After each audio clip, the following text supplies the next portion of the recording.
Good day and welcome to a special edition of Rising Borno. I am Dorcas Yakubuzala. In the next 30 minutes, you'll see the latest development on the Professor Babagana Zulum to ensure that the people of Borno benefit from good governance.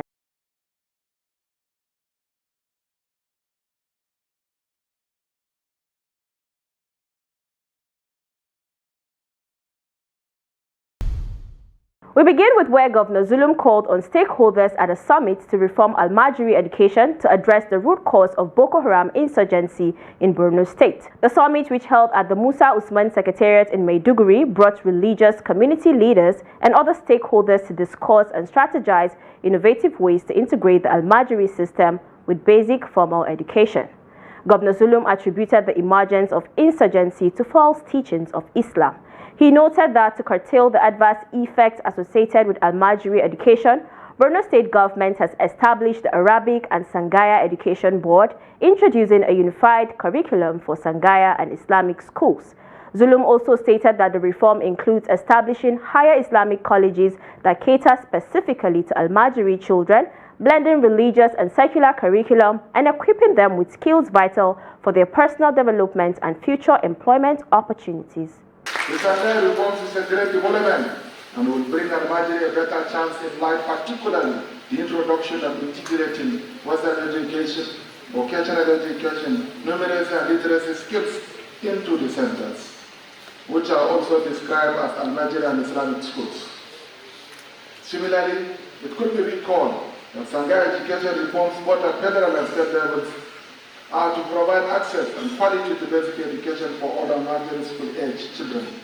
It is also to discourage and gradually eliminate street begging of the Almajiri children in the country and support the emergence of the enabling environment that will facilitate the effective integration of Islamic disciplines into basic education programs. The slogan of an educated mind is a healthy and wealthy person comes to your mind for all, as education is the bedrock for state and national development and wealth creation. In this regard, government has recruited several facilitators to teach English and mathematics. We are committed to supporting the transformation of Sheikh Umar Mustafa Arabic Teachers College into an Al-Azhar Institute, which will have a capacity for 10,000 students and competitiveness in admissions and for further education. Our administration has also allocated significant resources to the education sector in the 2024 budget with a focus on infrastructure development, teaching, training, student support services, and creation of better teaching and learning environment. We have signed into law a bill seeking to provide 0.5% of the state allocation and that of local government allocation to the Sangaya board. I urge our educationists to embrace these reforms and work tirelessly to ensure that our children receive the education they deserve. Our future, our children together, we can build a brighter future for Borno State. Thank you, and may Almighty Allah bless our children, our state and nation. Assalamu alaikum. Wannan shawara ce muke kawowa, yanzu zan fara faɗanta. Shawara ce muke ba wa gwamnati da mutane. Na farko, Your Excellency, mutane suna ta hoto, bidiyo, yara suna yawo a ƙarƙashin gada, a ƙarƙashin me. Duk bincikenmu ba dole mai ɗaukan kwano duka shine almajiri ba. Akwai almajirai suna yawo suna bara, amma ba duk mai ɗaukan kwano shine almajiri ba. Saboda haka mun gano gurare a kasuwan Gamboru, ƙarƙashin gadon Costa, kasuwan Monday Market, da wasu gurare a Gommari da sauransu. Akwai yara suna nan maza da mata ba sa aikin komai. Muna roƙon gwamnati za ta haɗa da Ministry of Youth da mu aje yaran nan a zakulo su, a san inda za a tara su, a yi musu tarbiyya. In suna da iyaye a mayar da su wajen iyayensu. in ba sa da iyaye gwamnati ta ɗauki nauyin tarbiyyarsu na ilimin zamani da addini da sauransu. Governor Zulum, in his speech, approved pay rise for medical doctors in the state to bridge the disparities with their colleagues working with the federal government. He revealed that the state has complied with Abuja Declaration, which requires states to allocate 15% budget to health. He revealed this during the 65th National Council on Health workshop held in Maiduguri with the theme Accelerating Pathways to Universal Health Coverage Strategies for 2030 Success. The workshop aims to draft actionable policies that will address challenges of Nigeria's health sector, ensure that Nigerians, regardless of financial constraints and hardship, access the healthcare services they deserve. It is my distinct pleasure to welcome all of you to Maiduguri, the Borno State capital, for the 65th National Council on Health meeting. This unique gathering is a testament to our commitment to improving the health and well-being of every Nigeria, from the bustling cities to the most rural communities. Our presence here today is a testament to our unwavering commitment to advancing the health and well-being of all our citizens. We are here because we recognize that health is not merely a sector, but a fundamental pillar for the progress and stability of any society. We are as well reminded of the responsibilities we carry and the great potential we have to transform the health sector across our nation. In Borno State, we are deeply committed to realizing the goals outlined in the Abuja Declaration, which call on every state to allocate at least 15% of their annual budget to health. I'm proud to share that Borno State has taken significant steps towards meeting this commitment. In our recent budget, we have prioritized health infrastructure, increased access to maternal and child health care services, and allocated resources for critical disease control programs. These efforts are part of our broader vision to make health care accessible to every resident in Borno State, especially those in hard-to-reach and conflict-affected areas. As we gather here today, I want to address the most pressing health challenges we continue to face, which is the maternal mortality. Despite our dedicated efforts, including the provision of free cesarean sections for those in need, maternal and maternity rates remain high. It is a sobering reality that we must confront together, and it underscores the importance of taking decisive and innovative action. The launch of the Maternal Mortality Reduction Initiative by the Federal Ministry of Health aligns directly with our state's dedication to improve maternal health and represent a powerful commitment from the highest levels of our government to make childbirth safer for every woman. Through this initiative, Nigeria aims to eliminate financial barriers to life-saving cesarean procedures, prioritizing support for areas that experience the highest maternal deaths. With the resources and framework provided by these initiatives, we can strengthen our healthcare system by enhancing coverage, improving service quality, and ensuring that every woman has access to skilled care during childbirth, as collaboratively implemented by the National Health Care Insurance Authority and the National Primary Healthcare Development Agency. This joint effort provides a pivotal opportunity to scale up maternal care across our country and ultimately reduce maternal deaths. As we move forward, let us renew our commitment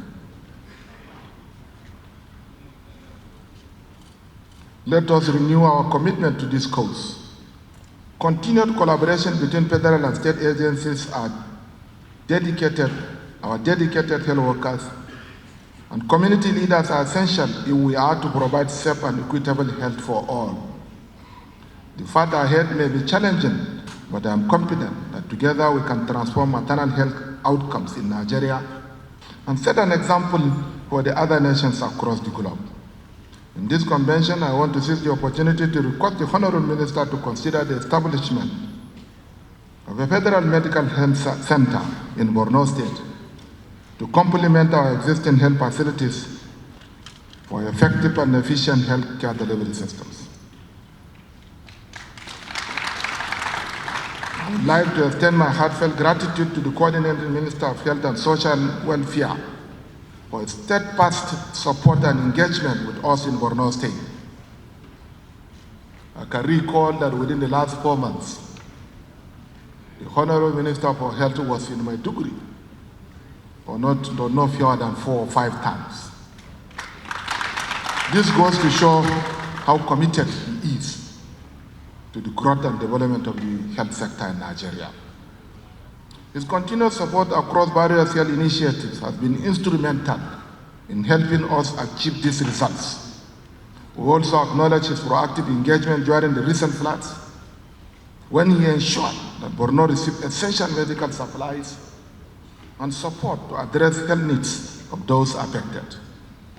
This collaboration has strengthened our resilience and underscored the importance of unity in addressing health crisis. In the history of Nigeria, we have never seen a minister of health that has shown concern to the revitalization of health systems in Nigeria. Let me use this opportunity to commend the National Primary Healthcare Agency, Executive Director, and indeed the Executive Director, Secretary of the National Health Insurance Agency, for the tremendous support that they have been doing towards complementing the efforts of Borno State government in revamping the primary health care systems in the state, in our states. We received our our counterpart fundings promptly as at when due. What matters now is not lack of funding, but how we can effectively and judiciously utilize the little resources that we have. We just received nothing less than about $6 million from the National Primary Healthcare Development Agency for the revitalization of primary healthcare system in Borno State. I want to assure the Honorable Minister and the Executive Director that inshallah Borno State will ensure judicious utilization of these funds. I want to commend the federal government of Nigeria under the leadership of President Tinubu administration for providing the enabling environment for us to ensure the growth and development of the health sector in Nigeria. And this will never be feasible without the support of the minister. And I'm happy to note that he has gotten another new Minister of State for Health, whom I believe they will work assiduously to ensure success in the healthcare system.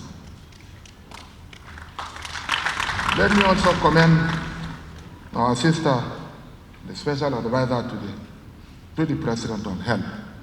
And it is my sincere will that you will partner together with the Minister for the growth and development of the health sector in Nigeria.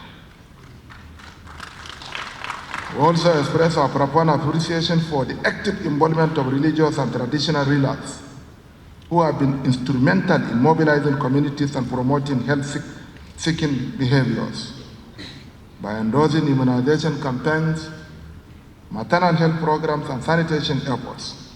These leaders have equally significantly increased acceptance and participation in critical health interventions.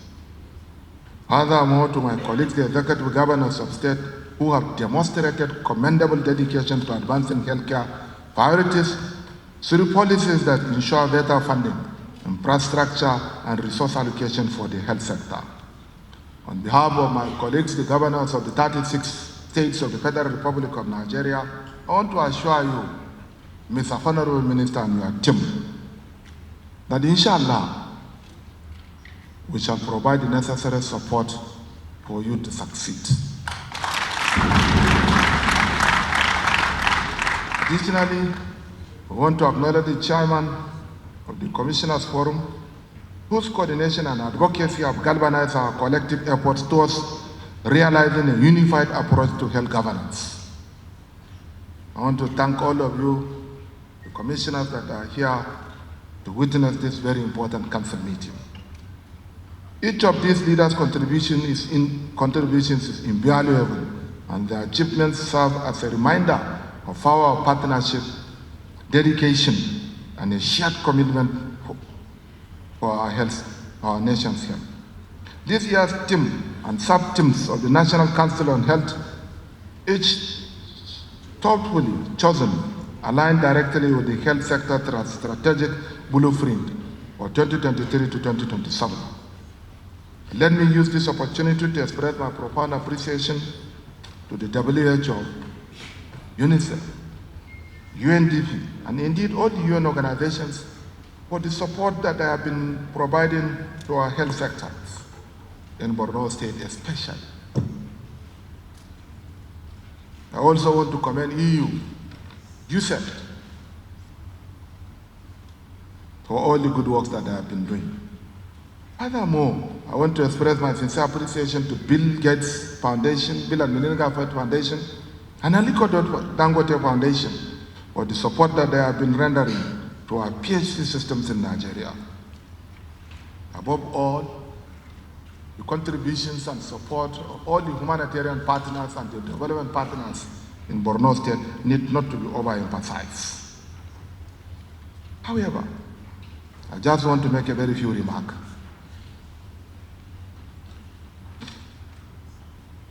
The role of the present Minister of Health is not only Minister of Health, but also the coordinating Minister of Health. And one of the major problems that we are facing, especially before the arrival of this minister, is in the areas of coordination. Funding is not our major problem,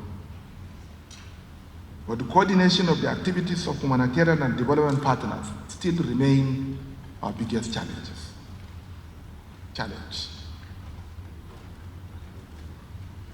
Still remain our biggest challenge. Under no circumstances, partners should come and work in our state without our own consent. This is very important. Under no circumstances, partners should come and work based on top-bottom approach. We want community-driven approach for implementation of projects, health-related projects throughout Nigeria. While we appreciate all the good works that we are doing, we remain eternally indebted to you, but there is a need for us to have effective horizontal and vertical coordination in order to ensure delivery, effective delivery in our healthcare systems. This is very important.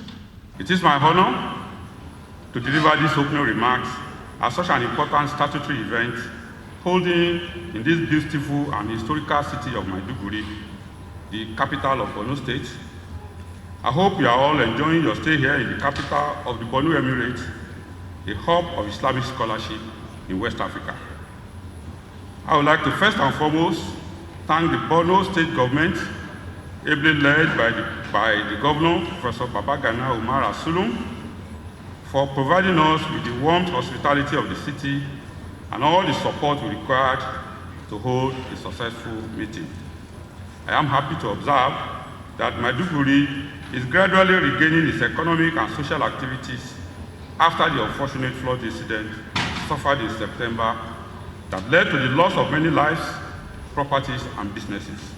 May Almighty Allah console all those that suffered losses and rest the soul of those who died in Al-Jannah Firdaus. I have been tasked this morning to give the opening remark on the theme, Accelerating Pathways to Universal Health Coverage, Strategies for 2030 Success. I must say that since my initiation in inverted comma, Following my recent redeployment to the Federal Ministry of Health and Social Welfare, which has been intense and most rewarding, I was privileged to, on my first week in office, participate in the joint annual review of the sector-wide approach for the Nigerian Health Sector Renewal Investment Initiative, which was like a crash program on the new direction the Nigerian health system is headed under the coordinating minister. And within 3 weeks, I am here at the National Council on Health.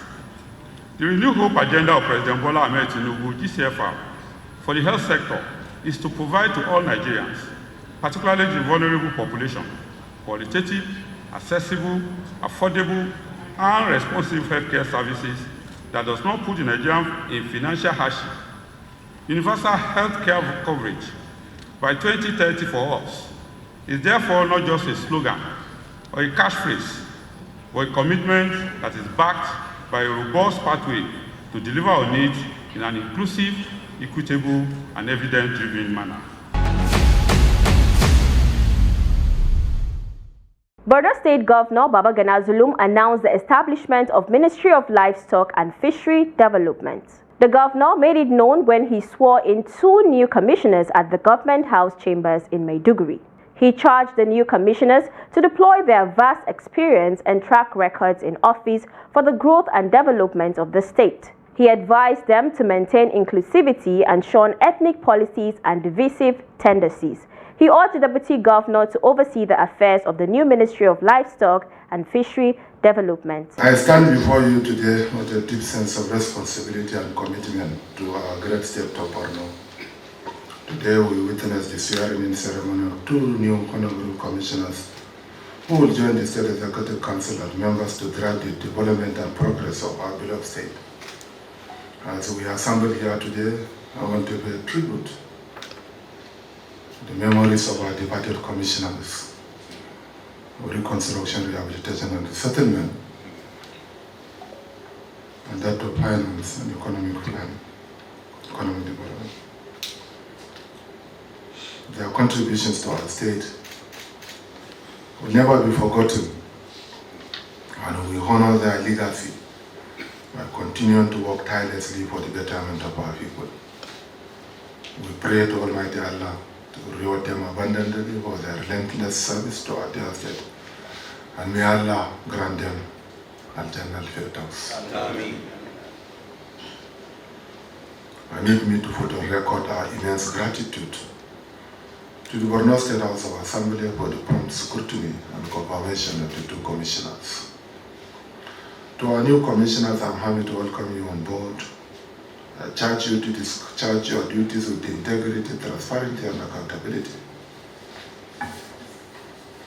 You have been chosen for your exceptional qualities, expertise, and I have no doubt that you will make valuable contributions to our administration.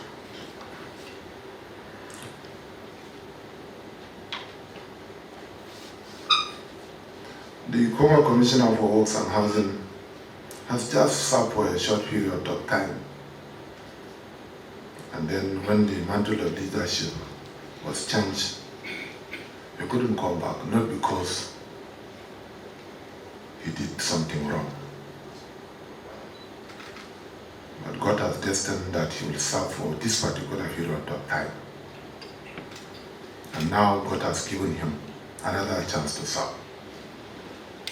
He's a very humble man, very gentleman and upright person, unassuming. He cares so less to the worldly affairs. And he supported us during the 2023 elections. He's among the few APC members that do not engage in anti-party activities during the 2023 election in Howard. We have been watching you keenly. This, amongst others, has informed our decision to give you the reappointment. First and foremost, to Almighty Allah, who exposed me to some excellent people in my life, especially the Executive Governor of Borno State. I'll be eternally grateful to Almighty Allah. Your Excellency, our gratitude to you has no bounds, for you selected us from amongst millions of people of Borno State who could have been even more deserving, but you so wish to pick us. Your Excellency, there is no description or praise that I can say of you that Nigerians have not said already.